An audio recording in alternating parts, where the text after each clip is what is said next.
In the studio this morning is Thad Tharp with Tharp Auction Service. He's also a banker, Illinois Beef Association, and Tri-County Cattlemen. Good morning, Thad. Good morning, Vanessa. Thanks for having me. How are you? I'm good. I'm liking this fall weather. Do you like this? Yeah. Does it make you think of calving season on the way? Yes, everything. Fall is my favorite time. Fall and spring.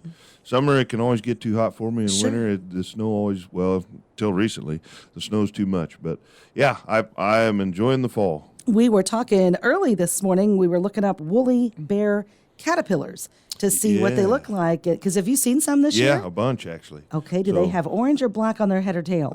The tail and head are black, and the center's orange. That's not good. Yeah, the rough's in the beginning and the end, right? Yes, Yeah. that's exactly Yeah. what that means. Yeah. If we go by old school folklore. Yeah, been a bunch of them actually. Yeah, and I've seen quite a few. I was picking up sticks the other day in the yard, and there were Yeah. quite a few underneath the sticks. Yeah, I've heard some old boys talk about some dry summers and falls of years gone by where, that it seemed like the moisture kind of held off through the growing season, but then when winter came, it all came at once. So who knows what'll happen? It'll be what it'll be, but winter's coming whether you like it or not. We never know what it's going to bring. Yeah, that's right. I will say, I love when I have my travel time.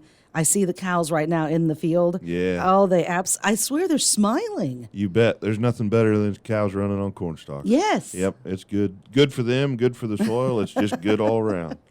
How are things, Thad? Tell us about your auction service. I know you got a big one coming up. Yeah, so things are really good. Prices, the market is still strong for, the commodity prices that are out there in the country. It's kind of depressing to watch the cash price at the local elevators and all over the place, really, from in the Corn Belt, but the demand for real estate is still very strong out in the country. So our next major sale coming up is going to be in December on the 11th and 12th. So this will be, we've done two farm consignment sales, machinery sales so far this year, and they've both been done online only. But we have leased what was formerly the Mayrath building north of Monmouth, and that's going to give us some abilities to do some more live in-person sales. So with this upcoming December consignment sale on the 11th and 12th, the 11th, which is a Thursday, will be an online-only day.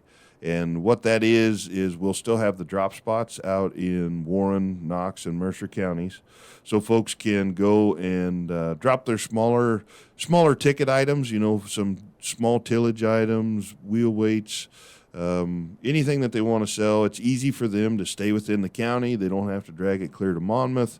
It's convenient, and we'll be able to market those online only on the day, on the 11th, Thursday the 11th. Then when it comes to the 12th, what we're going to do and encourage all the consigners to bring their bigger machinery, tractors.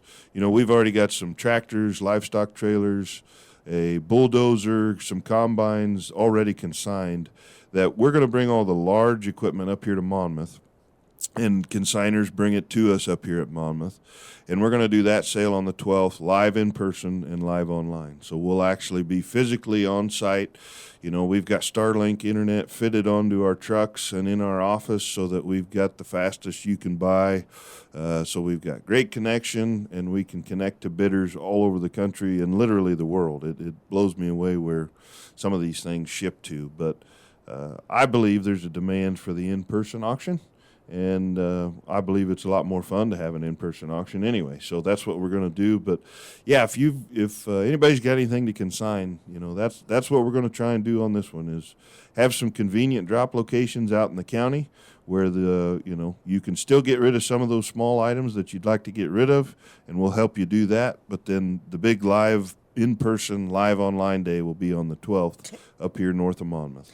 All right. What are some deadlines that go with a sale like this? So it's very important to get things consigned early, and that is so that we can do our job correctly and market all of these pieces that people are going to bring. So right now, the tentative cutoff date is November 22nd, which is a little over 2 weeks ahead of sale day.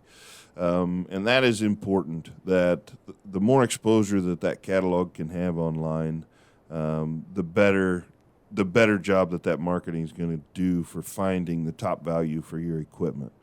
And I think it's very important to, hit on the internet is such an important component to this, because we sold some combines in the last sale that the combine market around here has really been suppressed through grain prices, and those combines went 3-4 states away, Oklahoma, Pennsylvania, and so the importance here is not only is there some local buyers, but we're reaching the exposure of a hotter market for you.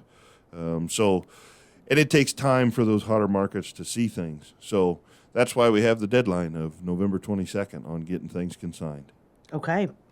All right. And about what's the average of the market back on the land that you did? What's the average sale price per acre for land these days? Well, it depends on the type of acre. You know, I think you're still going to see some Class A soils, the flat black tillables.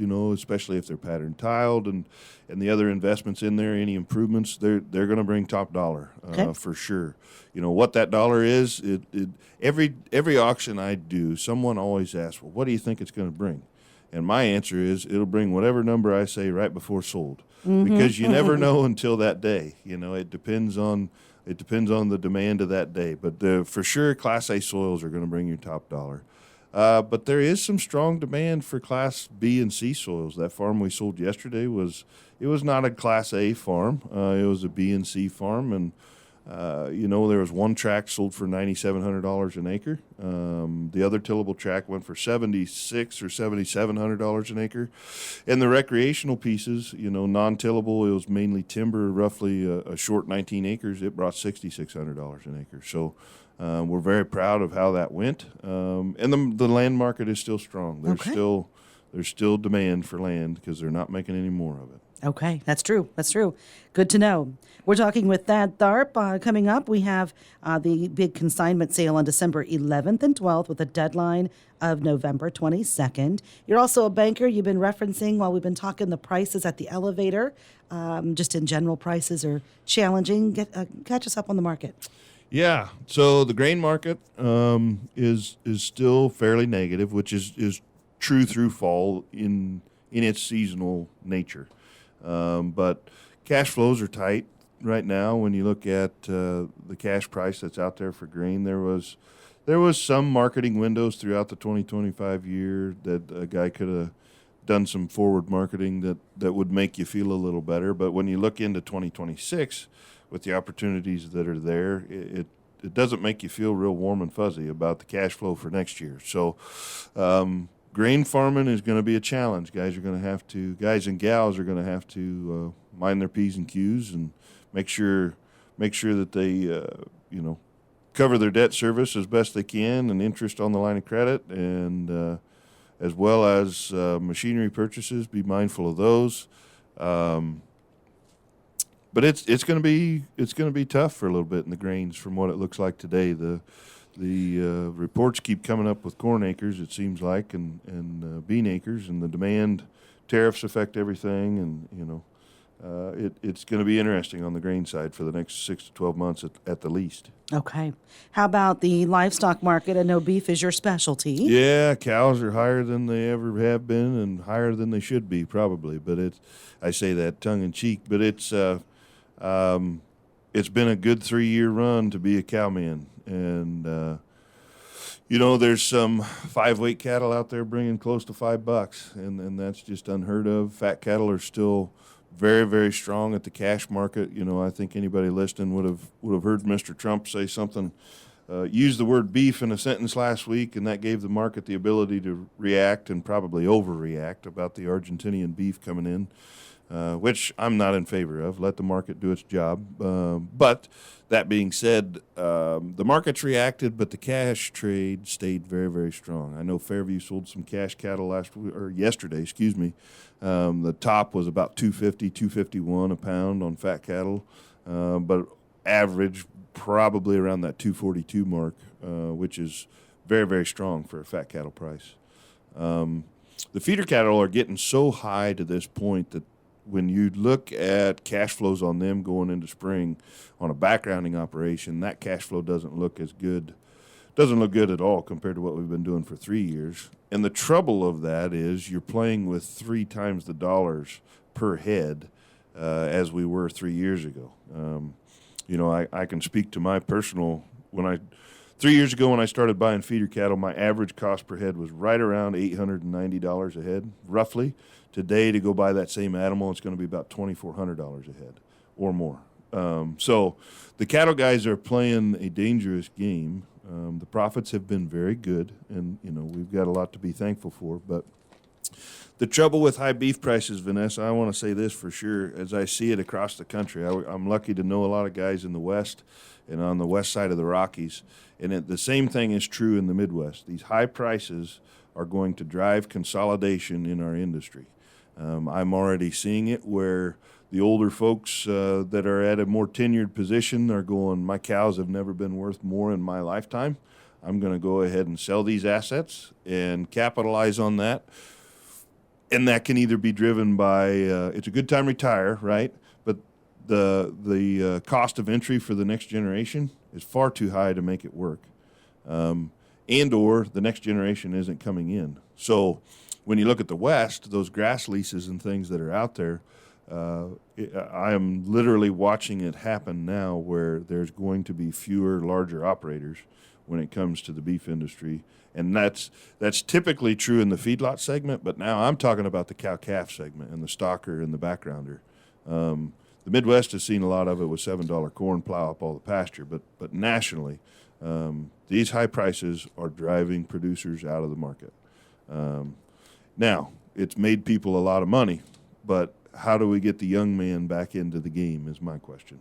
And I think we need to do a lot of work to figure that out. We have got to do a lot of work in figuring out agriculture for the future. Yep. Because it is the oldest career in our country in a lot of ways. When you think back to, the ability to food, period. Yeah. But we've got too much consolidation, so much corporate involved in agriculture that we didn't have before. Very much. Good or bad. I'm not here to have an opinion on it. It's just what a wonderful career that someone can have, but tough. Sometimes it's tough. You're going to earn it. Ain't no easy road, but it's so satisfying. I mean, at least that's what you see with farmers and their families. They have such I can't explain it. It's just who they are. Yeah. And it's good for us, right? It's good for the country to know where our food comes from, and it comes from here. I don't know about Argentinian beef. Don't know a thing about it. What's the deal there? Well, I think I'm definitely not a politician, and I'm definitely not an economist. But I think our general consumer and whatever lobbyists have been in front of the folks that are getting in Donald's ear are Argentina. We get along with. They're a nice ally from what I know, but their economy is really hard, really tough, and I think statistically right now Argentina sends roughly 70 or 80% of their beef to China, so we know how trade with China goes. When they decide they want to put an order in for beans, that's fine, but a week later they might cancel it. So I'm sure that their beef trade is very wishy-washy, as they're very, very dependent on China for their exports. So it would be an excellent thing for Argentina. However, all that risk and price that I talked about a second ago with the cattle producers that are taking the risk and trying to grow their operations and our herd at the same time. If we were to flood the market with imported beef, in an effort to bring the overall price down, it's not going to be a gentle hurt to the people out in the country taking the risk. Okay. So I don't claim to know the answer, nor do I want to be the guy that has to make the decision. But I just, from my chair and my point of view, we're on some slippery slopes here.